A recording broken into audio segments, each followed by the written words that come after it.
This is the story of Euro 96.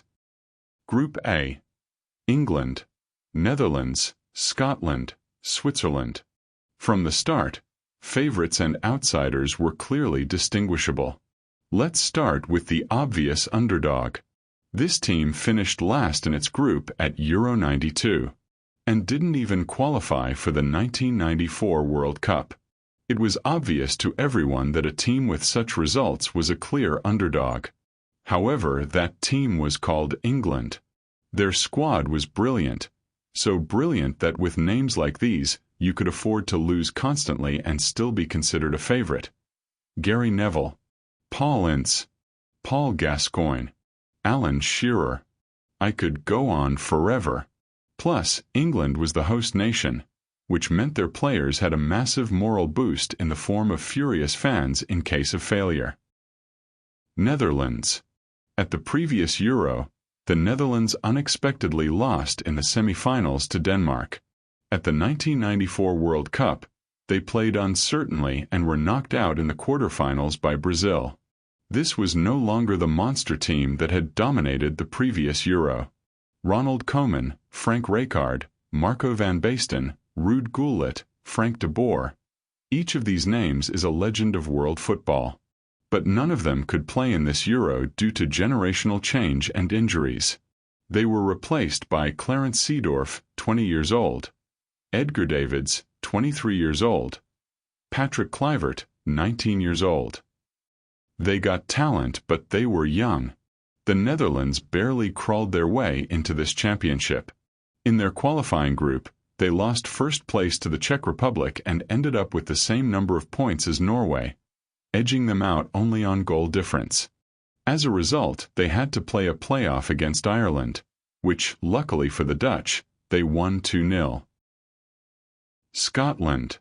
At the previous Euro, the team finished third in its group, and didn't qualify for the 1994 World Cup. Not exactly stellar results, but still better than England's. In the qualifiers, Scotland finished second in a group with Russia and Greece. No one expected surprises from Scotland. This team was destined to be a point supplier for the favorites. Switzerland. The Swiss didn't qualify for the previous Euro, but at the 1994 World Cup they made it out of the group stage into the round of 16, where they lost 0-3 to Spain. In qualifying, they took first place in a group with Turkey and Sweden. What they had in common with Scotland was that no one expected any heroics from the Swiss either. Matchday 1.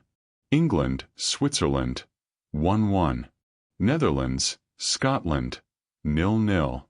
Suddenly, both favorites stumbled. Matchday 2. Switzerland, Netherlands, 0-2. Scotland, England, 0-2. Order restored. The favorites remembered they were favorites. The group table took on its expected shape. Matchday 3. Scotland, Switzerland, Netherlands, England. For either the land of tulips or England to be eliminated from the tournament, something truly improbable had to happen. Given the results after 2 rounds, let's take the Netherlands as an example. England's situation was nearly identical. Suppose Scotland beats Switzerland 1-0, and the Netherlands are crushed by England 0-3. Even then, the Netherlands would still advance to the next round. But now let's return to reality. It's the 78th minute of Scotland-Switzerland match. The score is 1-0. At that moment, the Netherlands are losing to England 0-4. Yes, 0-4. Dutch players are already mentally packing their bags for the trip home, and Dutch fans are mentally selecting their most aerodynamic vegetables. Then, out of nowhere, Guus Hiddink, gripped by sheer panic, throws on a 19-year-old kid. His name is Patrick Kluivert. And what does the kid do? He scores. Because sometimes football is less about logic and more about narrative convenience. So yes, the Netherlands lost 1-4. Yes, it was humiliating. But no, they didn't go home. They advanced. wrapped in the paradox of being both crushed and qualified. Thus, England, playing at home, recovered confidently after their slip-up in the first match against Switzerland and deservedly took first place in the group. The Netherlands scraped into the playoffs by sheer luck from a group that was frankly not the strongest, and turned out to be a major disappointment. Scotland played with dignity, falling just short of the playoffs. Switzerland, after their draw with England, failed to make any further impact. Group B: Bulgaria, France, Romania, Spain. The group of death. Bulgaria, the team that caused a sensation just 2 years ago at the World Cup, defeating former and vice-world champions Argentina, as well as the reigning world champions Germany, and narrowly losing in the semi-finals to the magnificent Italian squad. The Bulgarians hadn't grown weaker, and expectations for them at this European Championship were high. In qualifying, they finished second in a group with Germany. France, always a favorite at any tournament, with a magnificent constellation of stars in the squad: Lilian Thuram, Marcel Desailly, Laurent Blanc, Didier Deschamps. There was even a young and inexperienced Zinedine Zidane, like the cherry on top. 2 years ago, France didn't qualify for the World Cup, the very one where Bulgaria dazzled. And it was Bulgaria who denied France that ticket. In the final round of World Cup '94 qualifiers, France hosted Bulgaria and only needed a draw. But in the final minute of the match, Emil Kostadinov scored. Fate now offered France a chance to avenge that painfully infamous episode. Whether they would succeed, we'd find out soon enough. Spain, a strong team that showed confident football at the last World Cup, reaching the quarterfinals, where they were narrowly defeated by the same team that beat Bulgaria, Italy. In qualifying, Spain confidently took first place in a group with the reigning European champions Denmark and Belgium. Romania. At the last World Cup, their performance swung between brilliance and collapse, but they still reached the quarterfinals, where they lost in a dramatic match to Sweden, who went on to win bronze. Like Bulgaria, Romania managed to defeat Argentina at that tournament. Granted, like Bulgaria, they beat Argentina without Maradona, who had already been disqualified by that point. Final touch to Romania's portrait. In the Euro qualifiers, they were in the same group as France, and finished ahead of them. So, out of the 8 strongest teams from the last World Cup, 3 were gathered in this group. And France. What could be more delightful? A gourmet football feast was promised. Matchday 1. Spain vs. Bulgaria. A hard-fought game ends in a 1-1 draw. Romania vs. France. The French score fairly early and hold on to the lead. France won despite having finished behind Romania in the qualifiers. Matchday 2. Bulgaria vs. Romania. Hristo Stoichkov set the final score in the 3rd minute. France vs. Spain. Another tight match, ending in a 1-1 draw. Matchday 3. France, Bulgaria, Romania, Spain. Romania had lost all chances and played only to slam the door on their way out. France, Bulgaria, and Spain entered the 3rd round with nearly identical stats and chances. Bulgaria and France were guaranteed a playoff spot, unless Spain beat Romania. Even a Spanish win didn't guarantee advancement, because if France and Bulgaria drew, goal difference would come into play. Adding to the tension, just 2 years earlier, Bulgaria had knocked France out of World Cup qualification in the final minute.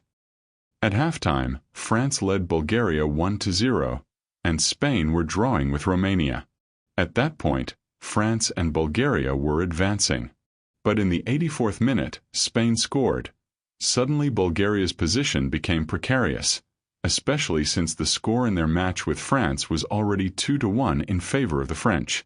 Eventually, France scored again, 3-1. Revenge was complete.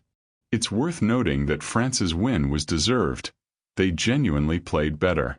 In the Spain-Romania match, the score didn't change after that. Thus, the final group standings took shape. France played confidently and deservedly took first place. Spain and Bulgaria were roughly equal. And it's a bit of a shame for the distinctive Bulgarian squad, which could have made more noise at this European Championship after their World Cup heroics. Group C. Czech Republic, Germany, Italy, Russia. This one's simple. The group features two teams. One played in the final of the previous Euro, the other in the final of the last World Cup. That's Germany and Italy, who were clearly and logically expected to claim the two quarter-final spots.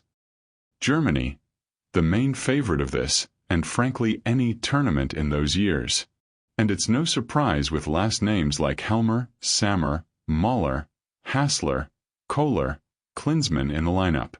At the previous Euro, they unexpectedly lost in the final to Denmark, and at the 1994 World Cup, they suffered an even more surprising defeat in the quarterfinals to Bulgaria.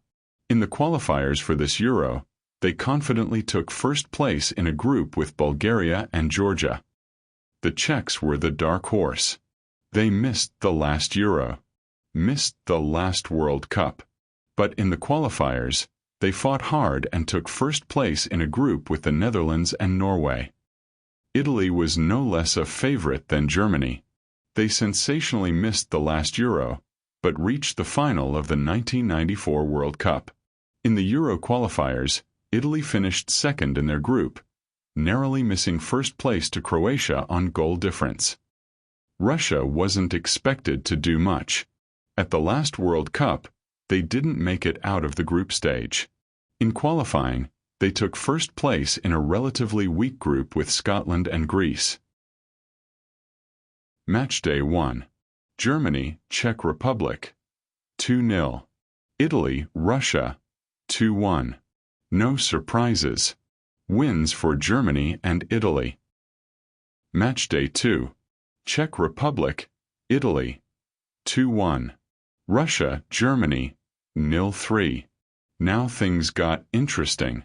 Germany delivered as expected, but Italy, packed to the brim with superstars like Maldini, Casiraghi, Donadoni, Ravanelli, Zola, and expected to win the tournament at the very least, lost to a Czech team that wasn't exactly dazzling with star power.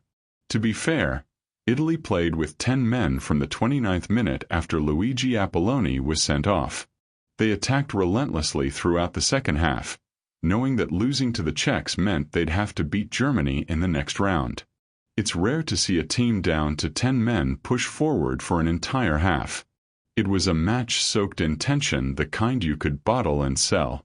Italy attacked relentlessly, but the goal never came. So after 2 rounds, the Czechs were ahead of Italy due to the head-to-head rule in place at this Euro, having beaten Italy directly.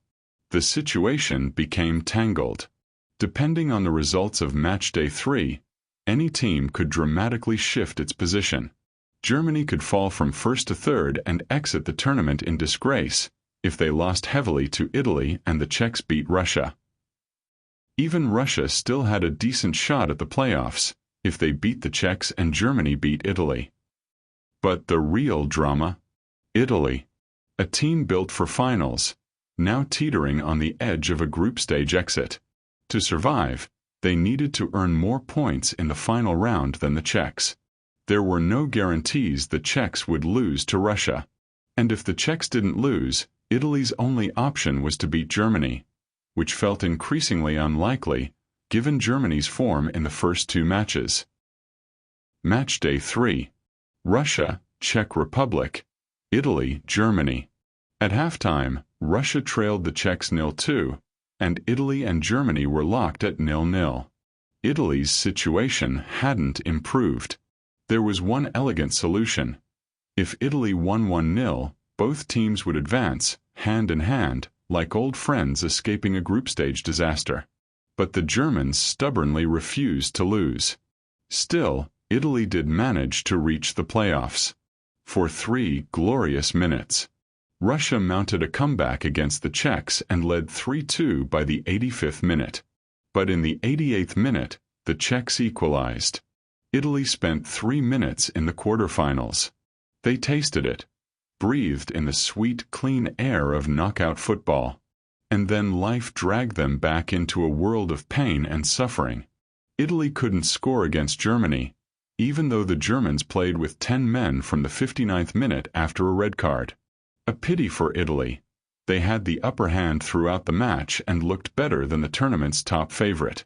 Back then, it was rare for any team to outplay Germany. Germany cruised into the playoffs, reaffirming their status as the tournament's final boss. The Czech Republic punched above their weight and made it through, thanks partly to their own play and partly to Luigi Apolloni's red card. Italy were sensationally eliminated from the group, and it's not even fair to say they flopped in all matches. 2 out of 3 were solid in both result and quality. But that painful loss to the Czechs, playing with 10 men for 60 minutes, ruined everything. Luigi Apolloni, who earned that foolish red card, never played for Italy again. Russia, predictably, became a point supplier for the favorites and only managed an even match against the Czechs. Group D. Croatia, Denmark, Portugal, Turkey. In this group we had Denmark, the reigning European champions, plus 3 teams that had either never reached the final stage of the Euros before or hadn't done so for ages. So at first glance, the top spot seemed obvious. The real question was who would take second. Portugal confidently took first place in their qualifying group, ahead of Ireland, Northern Ireland, and Austria. They hadn't qualified for the previous Euro or World Cup. But Portugal was nurturing a golden generation, including Luis Figo, 23 years old, who would become the world's best player in 5 years, and Rui Costa, 24 years old. Thanks to this, they qualified for a major tournament for the first time since 1986. Croatia hadn't played in the previous Euro or World Cup, as they hadn't yet competed as an independent football federation. The qualifiers for this Euro marked Croatia's debut in international competition. They took first place in their group, narrowly edging out Italy. Their qualifying performance was impressive, and it was clear this team was strong. Denmark were the reigning European champions. They hadn't qualified for the last World Cup. They hadn't qualified for the last Euro either.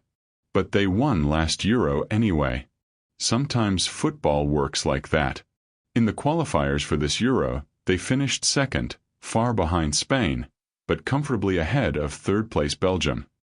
Turkey hadn't qualified for the previous Euro or World Cup. In fact, this was Turkey's first ever appearance at a European championship. In their qualifying group, they finished second, behind Switzerland, but ahead of Sweden. So you could say this group had 3 fairly evenly matched teams, and Turkey, who looked weaker on paper. Match Day 1. Denmark and Portugal politely agreed to a draw. The Turkey-Croatia match quietly drifted toward a goalless harbor until the Croatians replaced their stars, Boban and Bakšić. After that, chances began to appear at Turkey's goal, and one of them turned into a goal in the 86th minute. Match Day 2. Portugal secured their 3 points against Turkey. Meanwhile, Croatia confidently and convincingly defeated the reigning European champions. The European champions found themselves in a very uncomfortable position. If Portugal earned even a single point against Croatia, who had no tournament stakes left in the match, Denmark would be eliminated regardless of their result against Turkey. But even if Croatia beat Portugal, Denmark would need to thrash Turkey to surpass Portugal on goal difference. For example, if Croatia beat Portugal 1-0, Denmark would need to win by a 3-goal margin. Match Day 3. And Denmark did win by that margin. However, not only did Croatia fail to beat Portugal, they were completely dismantled. Thus, Portugal unexpectedly took first place.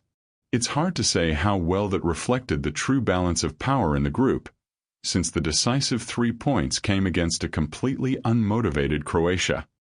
Second place went to Croatia.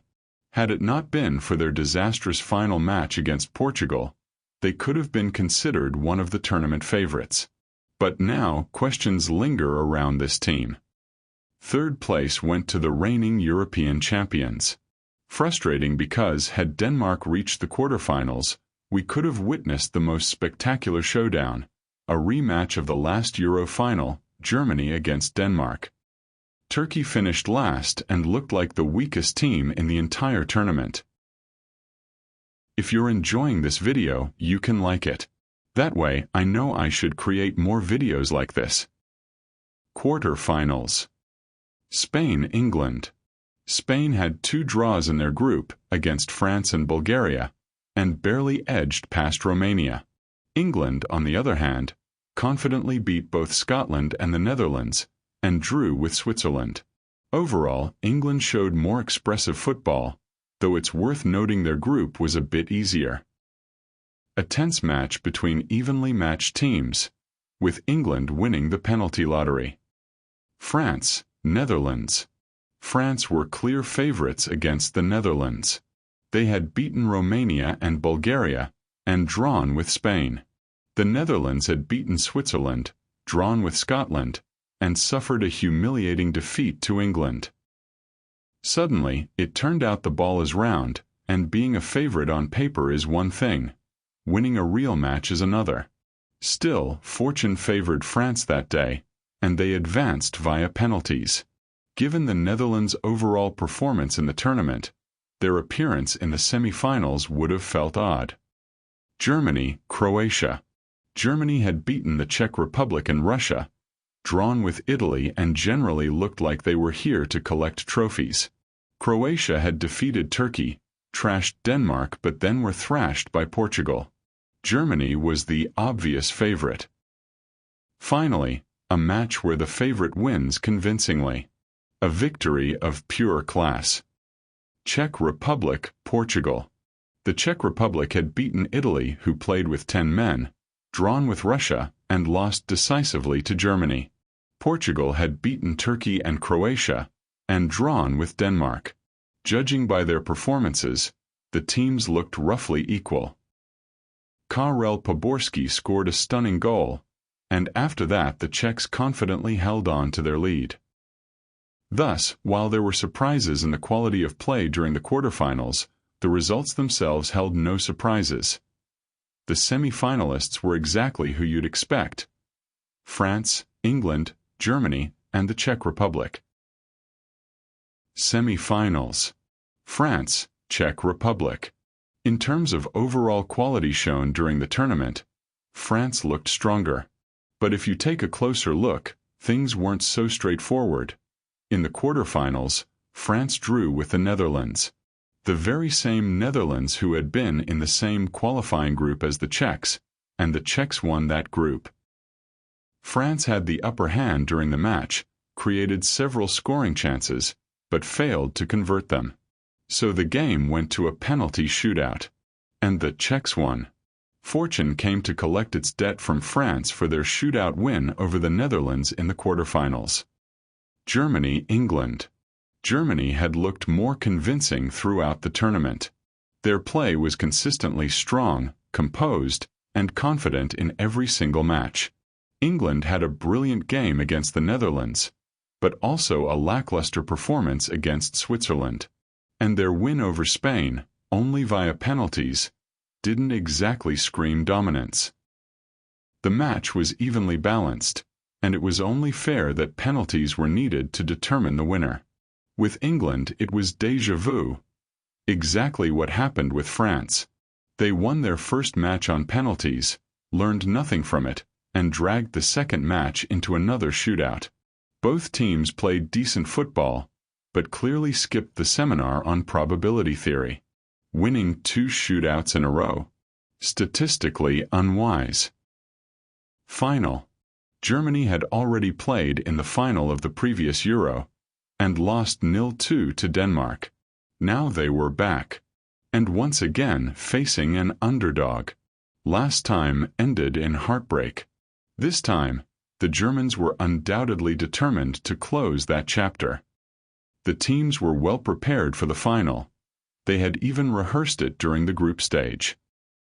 Surprisingly, it was an evenly matched game. The Czechs, once dark horses, had evolved into genuine contenders. The Germans closed the chapter they'd left open in 1992. No miracle, no upset.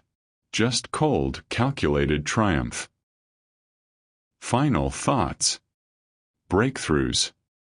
Czech Republic.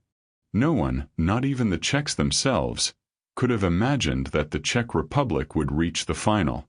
Surprisingly, the team showed consistent and solid football. Special mention goes to Karel Poborský, who worked wonders on the pitch and, in my humble opinion, was the best player of the tournament. Who was the best player in your opinion? Share your thoughts in the comments. Disappointments. Netherlands. It wasn't just the result, a quarter-final exit, that disappointed. It was the overall performance of the team from the land of tulips. The thrashing by England and the draw with Scotland were not the kind of matches you'd expect from the Netherlands of the previous Euro. Denmark. More was expected from the reigning European champions. Sure, if Denmark had won the Euro twice in a row, it would have been too arrogant. But it was rather ungraceful that Denmark couldn't even make it out of the group stage. Romania. 2 years ago, they were a penalty shootout away from the World Cup semifinals. Expecting them to lose all 3 group matches here seemed naive. But they managed to do just that. Italy. A World Cup finalist with a magnificent squad couldn't even make it out of the group stage. Not exactly something you see every day.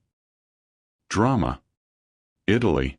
No one could have predicted that one of the tournament favorites wouldn't make it out of the group. But the real story isn't that they didn't advance, it's how they didn't. They won their first match against Russia with class. Everything seemed to be going smoothly.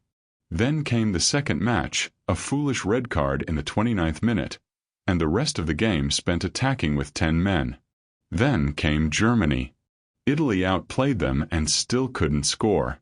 It was the only match in the tournament where Germany looked worse than their opponent. And yet, Italy didn't make it out of the group. Champion.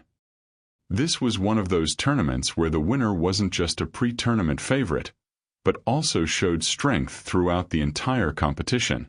There's no doubt about the legitimacy and fairness of Germany's victory. The German national team of that era was truly a benchmark, one that others could only aspire to. This was the story of Euro 1996, a tournament where dark horses roared, favorites stumbled, and penalties decided fates, where Poborský shone and Apolloni vanished, and where, in the end, football did what it often does. Let everyone play, then let Germany win.